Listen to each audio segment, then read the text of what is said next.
Hello, this is Whitney Will from Star Hearth Astrology, and I'm here today to talk to you about the Scorpio new moon that happens on Thursday, November 4th at 2:14 p.m. Pacific time. So you can just walk that back to whatever time zone you're in, and that will be the exact moment of the new moon. So I'm a little bit sick, so I'm not going to have video, and I apologize for any sniffles. Yeah, everyone in my family is getting over a head cold, but we've all been tested and it's not COVID, thank goodness. So this new moon, as with all new moons are a time for rest, for resetting, for letting go of the things that didn't happen or did happen in the past month, and for taking an inhale and finding some stillness before we move into the new lunar month. So, right, just as new moons are beginnings, they are also endings. And I like to point out that if we're speaking from an experiential point of view, we don't know the moment of the new moon, right? So it's only because we have computers and mathematical models that I can say that the new moon happens at 2:15 p.m. because there's nothing that I could look up to in the sky, right? The moon is hidden. That would tell me that that was the moment of the new moon. All I know experientially is that the moon disappears and is no longer visible for a few days, and then she will pop back out as a waxing crescent. And we will slowly begin to see her, and then we will see her more and more as she grows throughout the lunar month. So we have these it's more of a liminal space when we have the dark moon and moves into the new moon, right? So we don't know the moment. And so we have this kind of space where we're sitting in between things. And so we can really give ourselves the gift of letting ourselves exist, but in between things and sitting in that space. And if you have been listening or watching these videos for a while, you'll know that I think it's really important, more than thinking about the beginning and doing goal setting on the new moon, to rest and be in a position of being receptive and of listening to yourself and your intuition and the world around you and your community. The moon is what connects us to all of the things around us, and listening for threads of intuition and instinct as to what it might be the right time for.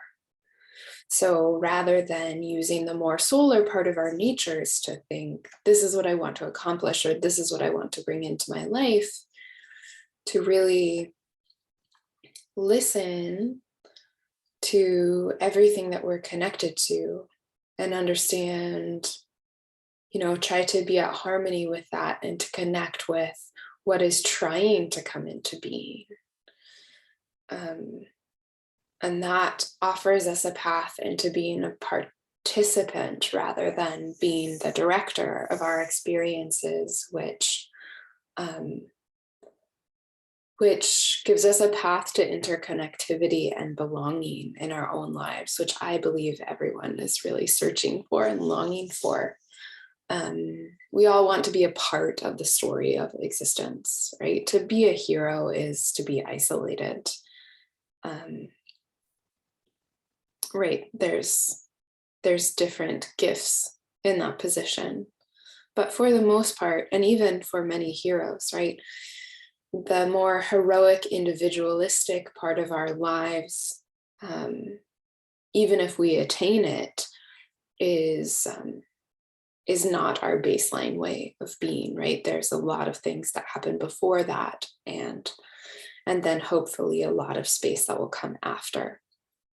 And in those non-heroic spaces, right, we are part of things, we play certain roles, we offer assistance, we receive assistance from the people around us. So the more kind of connected and harmonious we can be, the more meaningful our time here.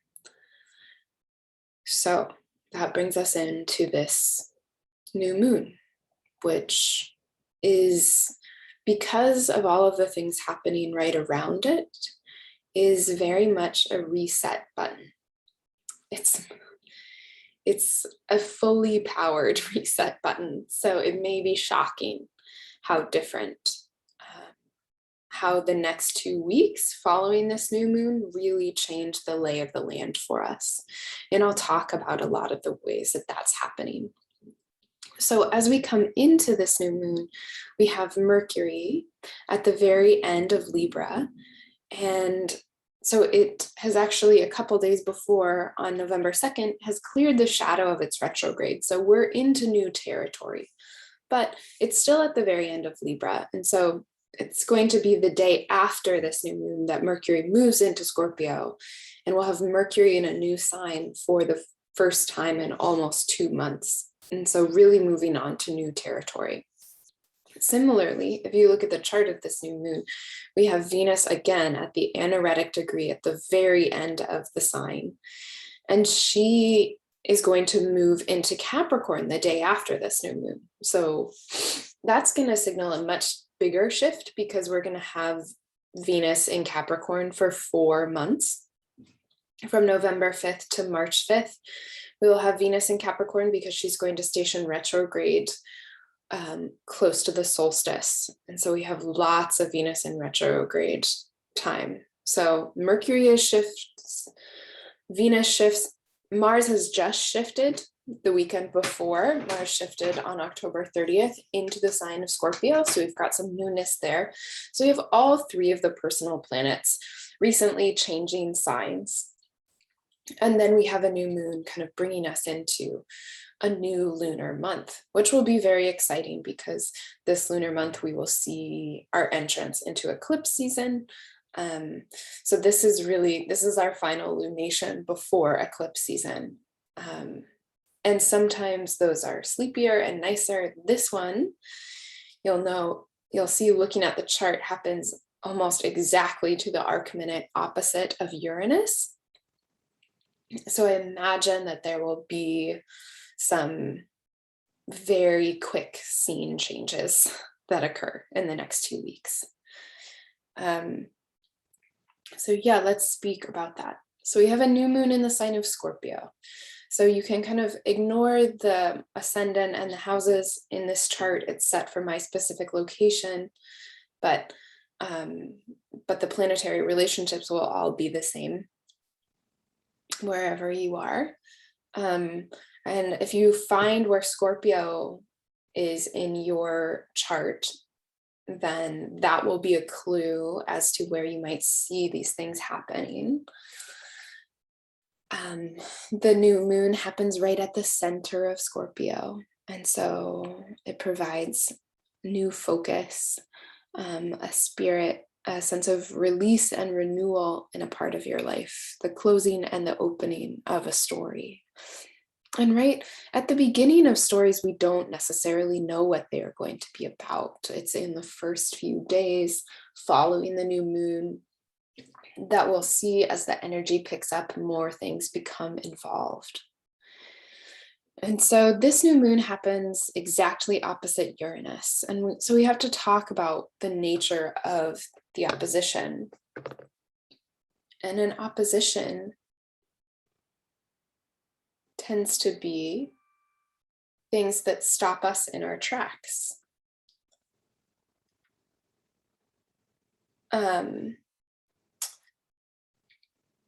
That's interesting. Just as I'm recording this, there's this very loud noise happened outside that stopped me in my tracks, which is, there you go. There's some Uranus magic. Yeah, so it's kind of something like that, right? We're moving on we think it's just going to be a straightforward thing, and then something happens directly opposite. And so that directly opposes us. And so we kind of have this quality of a stalemate, and that connects with the kind of extremity that each of the polarities represents, right? So I really see the zodiac not as 12 signs, but as 6 polarities. And each polarity, each series of opposite signs, provides 2 kind of opposing answers to the same question. And that's how I connect with them. So I think in the Scorpio Taurus axis, what we see is a relationship to the material world and our material bodies. And I see in the Scorpio Taurus axis a relationship with sexuality, with nature and the processes of nature. And it's a very embodied axis. And Taurus tends to want to keep things in harmony. It's looking at material security, whereas Scorpio is willing to ruffle feathers and enter dangerous spaces. And so I think they can seem really contrary, but really they're both looking for safety and security. Scorpio has such a level of skepticism that it's only in kind of investigating the shadowy nature of things can Scorpio come into a feeling of safety, whereas Taurus might want more of that surface safety, and is afraid that in ruffling feathers, it will disturb the order of things. And so that's kind of how they approach things in different ways. So we have the sun and the moon together, and this new moon in Scorpio, really willing to dive down into things, make a stand, make people uncomfortable, disturb the peace. And we have Uranus and Taurus saying, hey, wait a second. You still have to pay the bills. You still have to buy food. I think it's really interesting that we have this opposition right when the health exchange, the marketplace for health insurance opens this year, because I think right in the past in the US, we have our healthcare so tied into employment and issues of how we get money and how we receive money and the safety that employment provides is really in this tumultuous arena.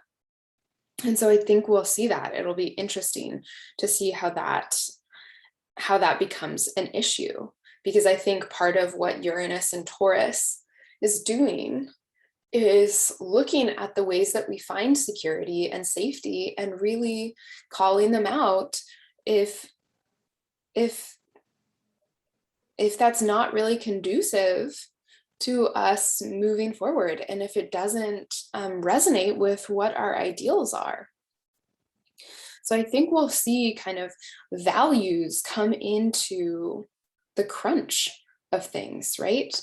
Scorpio also wants to have power and have control. Taurus does too, but they're looking for they're coming at it from opposite angles. And so I think we'll kind of feel this tension between the comfort that we'd like to have and our willingness to make ourselves uncomfortable in pursuit of that, right? This tension of how do I maintain and provide for my basic material needs versus how do I kind of approach the unknown and put myself perhaps in harm's way or in some kind of insecurity, because I don't believe that just being safe is enough. And then we have all of these figures in a loose square with Saturn that's in Aquarius, looking towards what is the ideal, the kind of utopian place of Aquarius, which is not the achievement of that utopia, but the vision of it, right? Aquarius is transfixed with the idea, and that can make them very rigid. That can make Aquarius energy very rigid because it's attached to the idea of what could be, whereas Scorpio and Taurus are going to be much more in the plane of existence about what is. So, right, we can have the kind of realities of what's happening tripping over this square to Saturn, tripping over what we think should be. And that brings us very much into the headline of what Scorpio season is about, which is all of these squares to Saturn. We have the sun square to Saturn. We already went through that at the very end of October, but we'll have Mercury and Mars come into that square and then move into the opposition with Uranus. So they get bound down, feel the oppression of Saturn, and then they kind of make a jailbreak with Uranus. And so we have both the sun and the moon on this new moon, feeling all of that pressure to really change the story in big ways. And so we've got, we can see kind of erratic things start happening, and especially as Mercury and Mars move into that opposition with Uranus, which they won't for a week or two. Mercury will go first on Saturday the 13th, but we're kind of moving into that storyline. And so we'll see these things ripen and come into fruition over the next 2 weeks. So my advice in this new moon and heading into the next couple of weeks is it's almost like buckle your seatbelts, but not too tight, because you might need to get off the ride really quickly. Hopefully you're not being ejected out of your seat. But right, when we have the energy of an opposition, which is going to build pressure, and then we have the release valve of Uranus, you might get ejected from your seat. And so it's kind of, right, with Uranus, it's so cliche and it's so true. Expect the unexpected. Because Uranus is never going to come at you in the way that you think that it is. That's part of the nature of Uranus, is the surprise element and the kind of lightning bolt insight that changes the way that you see everything around you. And so that could also be a part of the next couple of weeks. And then we head into eclipse season where, the instability is such a vibe. So in some ways, this is our titration into eclipse season, having a very volatile, not in the sense of violent or aggressive, but in the sense of potent and unpredictable new moon as our way into that. So I hope this was helpful. Hold on to your horses through all of this. Let me know how it manifests. Let me know how this new moon hits your chart, and then we can check in about those transits. And enjoy these last 2 weeks before we hit eclipse season, which is its own kind of potent magic. And I will be back to talk about that as well. Okay, if you've made it this far, please like this video and feel free to subscribe to my channel and share it with anyone that you feel like might enjoy the kind of more technical insights that I give into astrology. And I hope you have a gorgeous new moon and an exciting couple weeks that liberates you into a greater story. Okay, bye.